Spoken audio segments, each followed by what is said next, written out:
এই হচ্ছে কি পাহাড়িদের, আমাদের মতো পাহাড়ি যারা, তাদের চলাচলের অবস্থা দেখেন।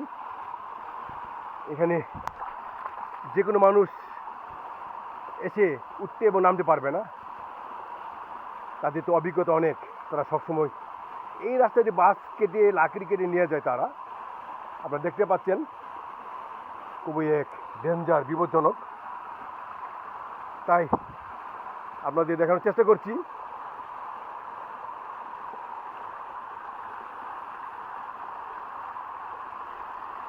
দেখতে পাচ্ছেন আপনারা, খুবই পিচ্ছিল। তাই বন্ধুগণ, আজ আর নই, আবার দেখা হবে ভালো কোন এক জায়গায়। সুস্থ থাকুন, ভালো থাকুন, সবাইকে ধন্যবাদ।